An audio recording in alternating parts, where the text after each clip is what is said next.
तलवारबाज बहू। बचपन का शौक समझ निक्की के घर वाले उसका एडमिशन फेंसिंग कोचिंग में करा तो देते हैं, पर कुछ सालों बाद वही शौक जब उसका जुनून और सपना बन जाता है तो सब उसके खिलाफ हो जाते हैं। और लड़की के हाथ में तलवार दो ना, अब मैडम तलवारबाज बनना चाहती है। बच्ची का शौक समझ दाखिला करवा दिया, क्या पता था ये सब देखना पड़ेगा। अरे बहुत हो गई तलवारबाजी, आज से तू सिर्फ रसोई और बेलन देखेगी। पर मम्मी पापा, फेंसिंग भी फुटबॉल और क्रिकेट की तरह एक स्पोर्ट है। थोड़ी और प्रैक्टिस के बाद मुझे स्टेट, फिर नेशनल और फिर इंटरनेशनल खेलने का मौका भी मिल सकता है।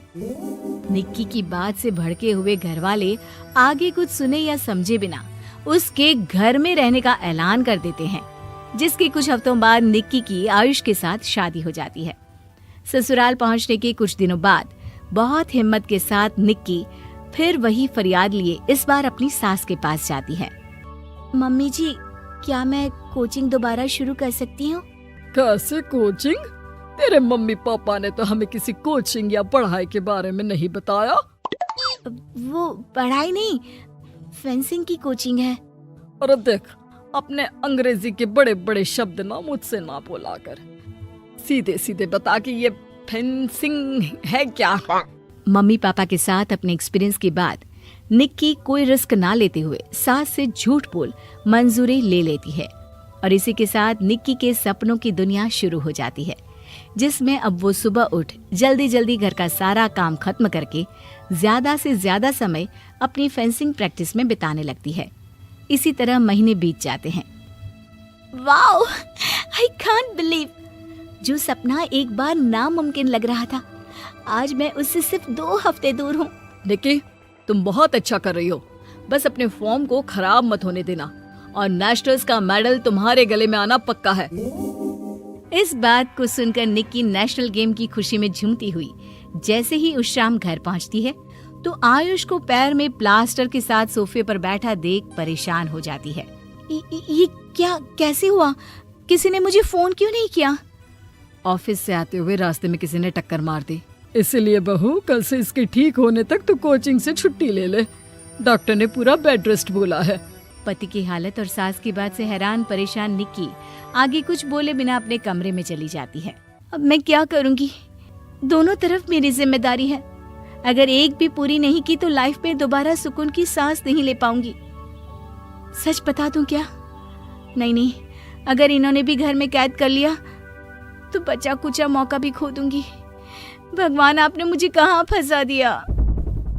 मन ही मन ये सब सोचते हुए निक्की घर के काम और पति की सेवा में लग जाती है। इसी तरह 1 हफ्ता बीत जाता है। बहुत सोचने के बाद भी जब कोई दूसरा रास्ता नहीं दिखता तो निक्की सबको फेंसिंग की सच्चाई बताने का फैसला करती है और सास और पति के पास आती है। मम्मी, आयुष, मुझे आप दोनों से एक बात करनी है। तुम्हें भी मम्मी की तरह गैस हो गई है क्या? तू भी बूढ़ी औरत की मजाक उड़ा ले। एक दिन जब तेरे बच्चे तेरा मजाक उड़ाएंगे ना तो मैं भी उनके साथ बैठकर हंसूंगी। घर का ये हंसता खेलता माहौल देखकर निक्की आगे कुछ बोल ही नहीं पाती। तभी गोलियां चलने की आवाज सुनकर सब डर जाते हैं और कुछ आतंकवादी घर में घुसकर सबको बाहर निकाल देते हैं, जहां उनके एरिया के बाकी सब लोग भी इकट्ठा होते हैं। कोई किसी भी तरह के होशियारी नहीं करेगा, हमें बस कुछ समय के लिए चुप रहने की जगह चाहिए, इसलिए अगर तमीज में रहोगे तो जिंदा बच जाओगे, और अगर मरने का ज्यादा मन हो तो अपना सीआईडी वाला दिमाग चला सकते हो। डर की वजह से कोई इसके आगे कुछ नहीं बोलता। कुछ घंटे इसी तरह आतंकवादियों की कैद में बैठे रहने के बाद निक्की की सास गुस्से में चिल्लाने लगती है। अरे तुम कल मुँहों को आम लोगों को परेशान करने के अलावा और कुछ नहीं आता क्या? मैं कहती हूँ, अरे एक एक को मेरी बद्दुआ लगेगी, कोई जिंदा नहीं बचेगा। ये आप क्या कर रही हो मम्मी? सॉरी, वो परेशान हो गई इसलिए कुछ भी बोल दिया। प्लीज इन्हें छोड़ दीजिए, आप कुछ नहीं बोलेंगी। अरे तू डरपोक की तरह इनसे माफी मांग रहा है, कुछ तो अपने पापा के गुण ले लेता। अगर आज वो यहाँ होते तो इतनी देर में सबका गला काट चुके होते। क्या मतलब? नहीं मम्मी, प्लीज दोबारा वही सब शुरू मत करना। आखिर कोई मुझे भी बताएगा कि बात क्या है? तेरे ससुर जी अपने समय के सबसे बेहतरीन और उम्दा तलवारबाज थे। कोई कितनी भी बड़ी बंदूक या कितने भी ज्यादा हथियारों के साथ उनके सामने क्यों ना आ जाए, सबको एक एक करके चित कर देते थे। वाह, ससुर जी और क्या क्या करते थे? निक्की का इंटरेस्ट देख सास उसे ससुर जी और उनकी तलवारबाजी की कहानियां सुनाने लगती है, जिन्हें बहुत देर तक सुनने के बाद अपने आप को रोक ना पाते हुए निक्की आखिर उनसे तलवार के बारे में पूछ ही लेती है। मम्मी जी, क्या पापा जी की वो तलवार आज भी आपके पास है? अरे इन्होंने अपने बेटे से ज्यादा उस तलवार से प्यार किया है तो फेंक कैसे देती, संदूक में संभाल कर रखी है।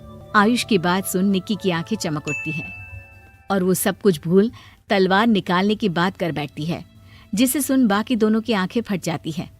क्या बोला, जरा फिर से बोल। क्या कहानियां सुनकर तुम भी अपने आप को झांसी की रानी समझने लगी? यही समझ लो कि तुमने झांसी की रानी के साथ ही शादी की है। ओ मोहतरमा, जरा सपनों की दुनिया से बाहर निकल आओ और शांति से बैठ जाओ, आई बड़ी झांसी की रानी बनेगी। माहौल की गंभीरता और सास आयुष का रिएक्शन देख निक्की के पास उन्हें सच्चाई बताने के अलावा और कोई ऑप्शन नहीं बचता, इसलिए वो बिना कुछ सोचे समझे और देर किए उन्हें पूरी सच्चाई बता देती है, जिसे सुन दोनों भौंचक्के रह जाते हैं। और इसी के साथ अगले हफ्ते मुझे नेशनल्स खेलने का भी मौका मिला है, भरोसा कीजिए मैं कर सकती हूँ।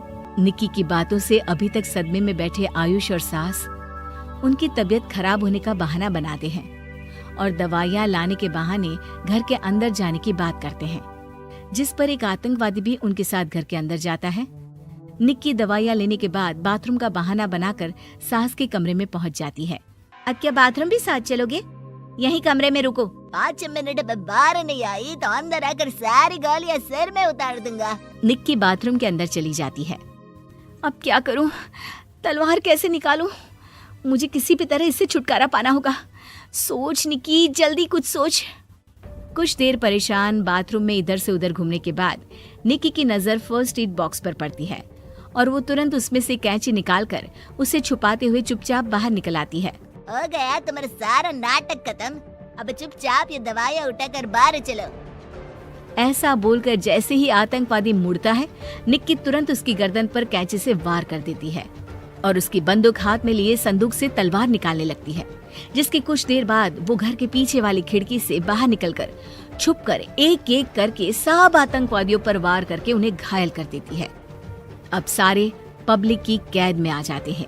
ये सब देखकर आयुष और सास के साथ सारे लोग दंग रह जाते हैं। सास का सर गर्व से ऊंचा हो जाता है। मेरी बहू सिर्फ नेशनल्स नहीं, इंटरनेशनल भी खेलेगी। हाँ।